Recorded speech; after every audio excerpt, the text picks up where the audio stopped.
Good morning. It is Friday, the 27th of March. I'm Maeve McMahon and you're watching Europe Today. That's your daily digest of European news and analysis in just 20 minutes. Coming up this weekend marks 4 weeks since the late Iranian Supreme Leader Ali Khamenei was killed, an event which has triggered a wider war and global instability. Threats to shipping have brought the crucial Strait of Hormuz to a standstill, sending energy prices soaring. A number of European countries have rushed to pass emergency packages to soften the blow to their economies as Eurozone bonds tumble and Wall Street hits a major low. Meanwhile, the war in Ukraine continues with stray Russian drones landing in the Baltics this week. We'll be crossing live to the Finnish capital shortly. But first, G7 foreign ministers are gathering in France today for crucial talks. This as President Trump says the US will stop targeting Iranian energy sites for another 10 days as talks are ongoing with Tehran. For more on the talks today in France, that will of course be dominated by the war in the Middle East, Euronews correspondent Maya Delaboom joins us here in the studio. Good morning, Maya.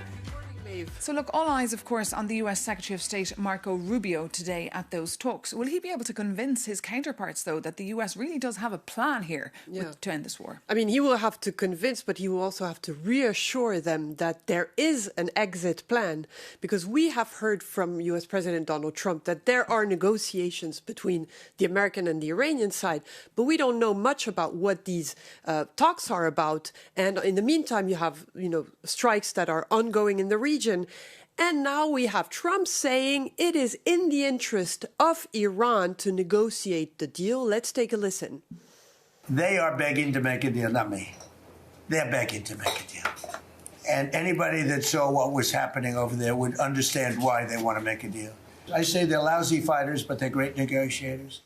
President Trump there. And just Maya, fill us in. What else is up for discussion today at those talks? So besides Iran, which is the main topic of the day, there is Gaza.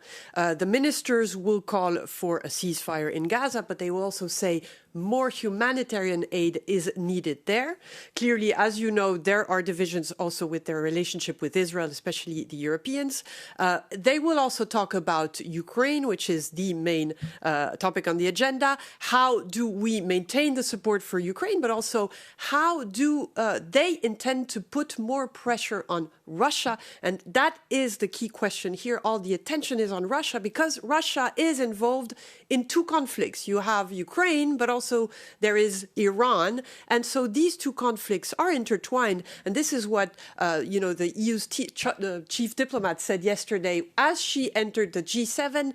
Do not separate the two conflicts and do not separate Russia's key role here. Let's take a listen. We see that Russia is helping Iran with intelligence to target Americans, to kill Americans. And Russia is also supporting Iran now with the drones. These wars are very much interlinked. So if America wants the war in the Middle East to stop, Iran to stop attacking them, they should also put the pressure on Russia.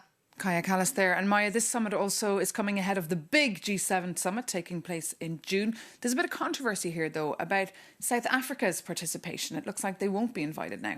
Yes, there was a lot of pressure from the US on France, which is presiding the G7, to boycott South Africa. So clearly these are accusations from Donald Trump about, mistreatment of white farmers in South Africa. Also, Trump is very angry at South Africa because of Gaza. They have filed a legal complaint for crimes against humanity against Israel. So these are part of, the conflict that there is, which is basically between US and South Africa. But it shows you that, geopolitics are not just about decision. It's about who sits at the table. Indeed. Maya Delaboom, thank you so much for that update. We'll, of course, keep a very close eye on those meetings today. But in case you're sitting there and actually wondering what exactly is this G7 forum and what it aspires to achieve, you're not the only one. Jakob Janis takes a look. You might have heard about G7 meetings, and one is happening right now in France as we speak. And the foreign ministers of one of the most advanced economies are gathering to tackle a world on fire. But your reporter started to wonder, What exactly is this group doing, and does it still have the power to fix global crises?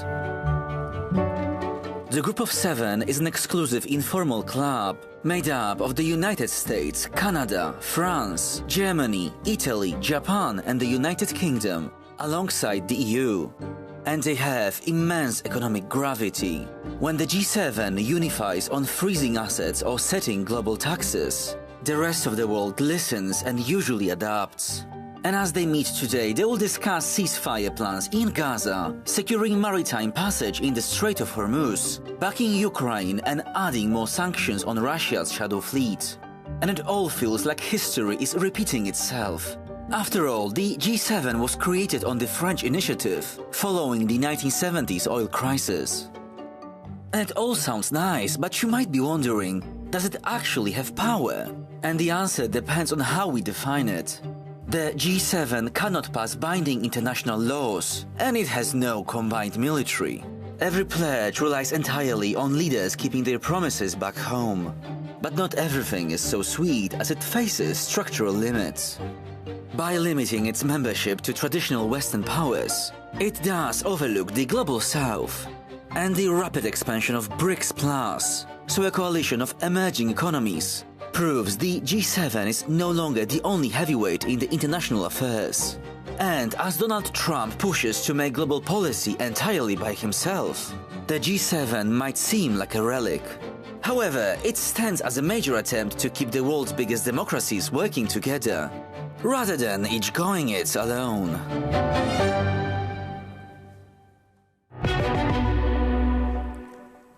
And as those talks get underway today, President Trump has said he will delay attacks on Iran's energy infrastructure until the 6th of April. He claims that talks with Iran on a peace deal are going, quote, very well. But the Iranian regime has said it has doubts about Washington's willingness to negotiate. To find out exactly what is the Iranian counter-ceasefire plan, we can cross now to Euronews' newsroom in Lyon and bring in our Babak Kamir, that's the head of our Persian news service. Good morning, Babak. Just tell us, the Iranian regime so far is rejecting President Trump's plans to talk. So what exactly is their proposal? Listen, what we know about Iran's plan largely comes from Iranian media reports. It includes several key demands: the withdrawal of U.S. troops from the Middle East, guarantees against any further strikes on Iran, compensation for damages, and recognition of Iran's missile program. At the same time, Tehran has dismissed a proposal from Trump describing them as an unrealistic list of demands. In reality, both sides are putting forward conditions that the other is highly unlikely to accept. From Iran's perspective, giving up core elements such as its missile program would go directly against the Islamic Republic's strategic doctrine. In fact, accepting such terms could fundamentally undermine the system itself, something Trump has at times hinted at in the context of regime change. We are also seeing mixed signals. On the one hand, Trump has extended his deadline and posed a potential strike for another 10 days. On the other, there are credible reports of increased U.S. military deployment in the region. The gap between the two sides remains extremely wide. Even 10 weeks, not just 10 days, would likely not be enough to bridge it. So while some of this may still be signaling or strategic bluffing, the overall picture is clear. The positions remain fundamentally incompatible, and the risk of escalation is not only real, it may be increasing. Okay. Babak Kamir, thank you so much for that update there from Euronews Lyon. Now, Lebanon was drawn into this war in early March when Tehran-backed Hezbollah began firing rockets into Israel, and Israel fired back. The Lebanese cabinet has now said that Israel is, quote, threatening Lebanon's sovereignty and will file a complaint with the Security Council in this regard. The humanitarian impact in just a couple of weeks has been devastating, with over 1 million displaced in Lebanon and many, many dead. For the view now from Lebanon, coming up, we'll be joined by Ghassan Salameh, a huge academic and political figure in Lebanon, currently serving as the Minister of Culture since February 2025. Good morning, Minister. Thank you so much for joining us here on Euronews. Thank you for inviting me. Just first question, How severe is the situation in southern Lebanon, especially right now? Well, I think I agree with the Associated Press qualification of what is happening. Yesterday, AP has shifted from something quite vague into saying exactly that it's an invasion. I used to say it's a creeping action by the Israeli military, and I say since yesterday, it's now an invasion. And Israel is saying clearly that it wants to create a buffer zone in South Lebanon. Are you fearing now a land grab? We've even heard one far-right Israeli minister calling for annexation. Yes, that's true. We take seriously all these statements. I take seriously what Smotrich said, that he wants to occupy and annex all the area south of the Litani. I take even more seriously what Katz, the Minister of Defense, said, that he wants to have a buffer zone until the Litani. The problem is the following. There is a long history of Israel with buffer zones. They had a buffer zone in South Lebanon for 22 years until the year 2000, when they withdrew and said, we don't need it anymore. It is doing harm to us more than it is doing any good. But now the new form of buffer zone they are trying to implement on the ground is very different. Wherever they go, they don't leave any civilian. They don't leave any house.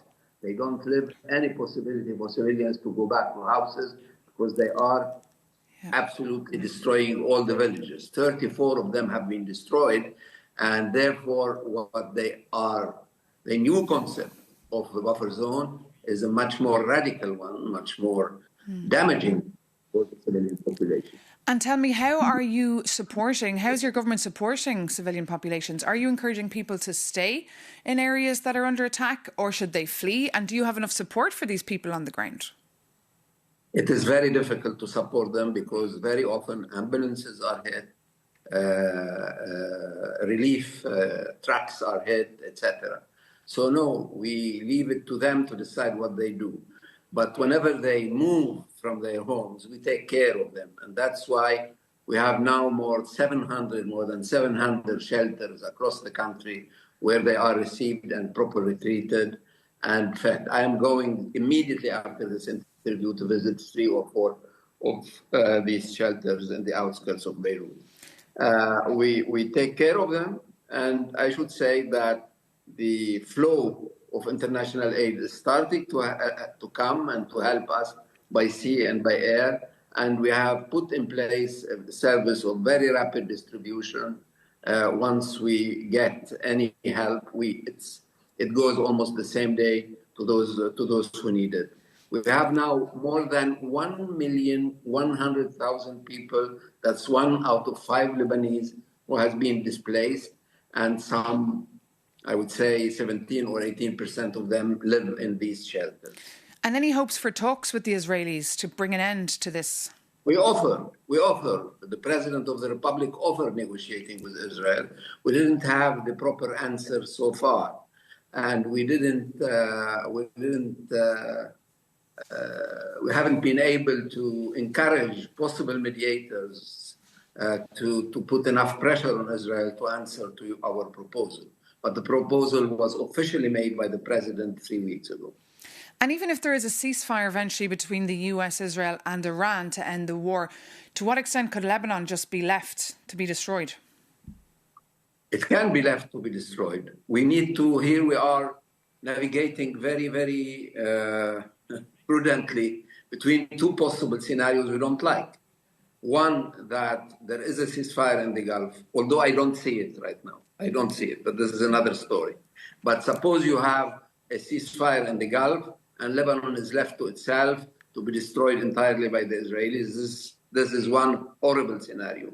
The other, no less horrible scenario is that Lebanon is one item on somebody else's agenda to negotiate. We don't want anybody to negotiate for us because we know that it will be a serious violation of our sovereignty. Okay. Minister Salami, thank you so much for speaking to us here this morning on Euronews on Europe Today. Take care. Thank you. Now, of course, although the world's focus is very much on Iran, the threat of Russia is still Europe's #1 concern. but the two wars are very much interrelated. And if hostilities continue in the Middle East, there are fears for NATO's ability to deal with so much widespread conflict. NATO allies have been meeting in Helsinki, Finland, to discuss all this, and that is exactly where our NATO correspondent Shona Murray finds herself as well this morning. So good morning, Shona. Thanks so much for joining us. Just tell us, how is Europe addressing security matters amidst the war in the Middle East? Well, Maeve, as we heard from NATO yesterday, Russia remains the biggest threat to European security. But as you mentioned there, these wars are very much intertwined. And we've had reports over the past few days that apparently crucial military equipment destined for Ukraine from the United States could be diverted to Iran as the war in Iran grinds on. Now, NATO has said that this isn't the case, that material is still flowing to Ukraine, particularly interceptors. But I heard from someone this morning who said this is probably inevitable that this may happen. In addition to that, here in Helsinki, we had the leaders of the Baltics and the Arctic countries, in particular the Prime Minister of Norway and President Stubb of Finland, saying yesterday, repeating the mantra that the war in Iran is not NATO's war, NATO is a defensive organisation. Now, that's problematic because if you see what Rubio, the US Secretary of State, last night said on the way to the G7, he said, well, in actual fact, Ukraine isn't the United States war, so we'll have to take that into account. So there could be some conflict here. But for now in Helsinki, I'm joined by Valérie Ayer, a French MEP and leader of the Renew group in the European Parliament. Valérie, for how long do you think NATO can stay out of the war in Iran? Let's be clear, this is not our war. And a shift of attention on Ukraine would be a huge mistake. Europe's security is Ukraine's security, and Ukraine's security is Europe's security. Russia is the first threat for us, and that's why we have to be fully committed and to empower ourselves. But what we heard from Mark Rutte, the Secretary General of NATO yesterday, was that, well, the United States is really helping in this war with Ukraine and Russia because of the negotiations at the table. Now Marco Rubio is saying, if you don't help us in Iran, we won't help you with Ukraine and Russia anymore. Ukraine is not a bargaining chip. And this is not, Iran's war is not our war. We stand here today in Finland. This is the longest border between the EU and Russia. We have to defend Finland. We have to defend Ukraine. We have to defend the EU. And this is our top priority, and it remains. But France and the UK and several other countries are a part of a sort of a joint coalition to maybe resecure the Strait of Hormuz. Now, they say it's when the hostilities end, but they're part of that. Do you think that maybe the Europeans will need to put their shoulders to the wheel, help the Americans in order to get some payback for Ukraine? This is not a question on helping the American. This is a question of securing the Hormuz pass to make sure that energy issues is not so harmful for Europe. But do you think that the Europeans can do anything realistically anyway in the Strait of Hormuz, despite the fact that, of course, the European economies are really suffering? As I said, this is a question of energy security. Also, what we have done until now at the European level is also to move on environmental transitions. What this question, this war shows us is our weakness. We are too dependent on fossil fuels, so we have to move on and to be more independent. And the point you made there, obviously, we're in Helsinki, which has the largest border inside NATO with Russia, and a country that's very much leading the way when it comes to preparedness. Thank you very much, Valérie Ayer, for that this morning. And back to you, Maeve. Thank you so much, Shona, for that update. And of course, to your guest there, Valérie Ayer, in what looks like a very windy, chilly Helsinki. Well, thank you so much now for tuning into us here on Europe Today. That brings this edition to an end. Thank you so much for your company. As always, if you need any more context, news and analysis, please do visit Euronews.com. You can also download our app, and you can join us on any of our social media sites and send us direct messages if you want to get involved in the conversation. Take care and see you very soon here on Euronews.